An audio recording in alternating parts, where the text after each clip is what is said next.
My name is Daniel, and for 20 years I thought my family was built on trust. My wife Claire was my partner in everything, and our daughter Emily was the light of our lives.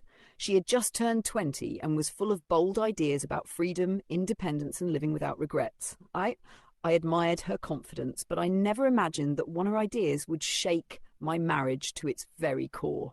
One evening, while I was in the kitchen, I overheard Emily talking to her mother in the living room. She spoke casually, almost laughing, as if she was suggesting something harmless.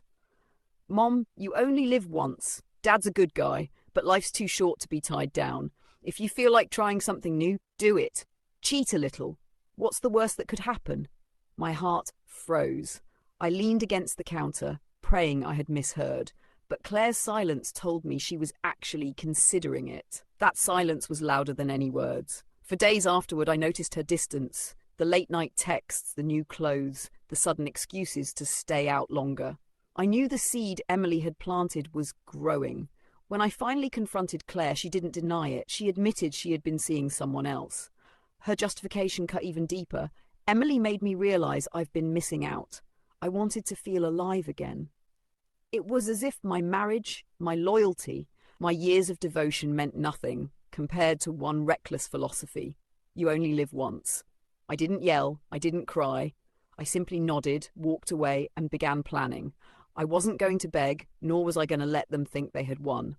I would get back at them both, not with rage, but with dignity and precision. First, I quietly withdrew half of our savings into a separate account. Then, I found a lawyer and filed for divorce, ensuring that the house and most assets would remain mine.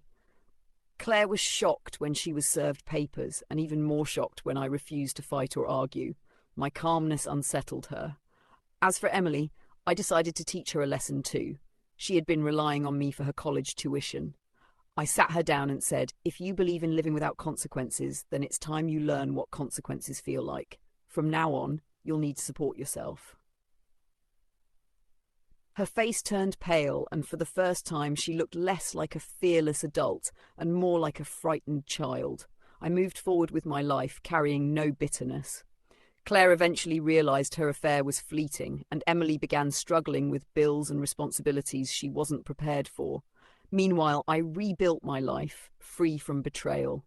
My revenge wasn't loud or dramatic, it was simply living better without them. And sometimes that's the sweetest payback of all.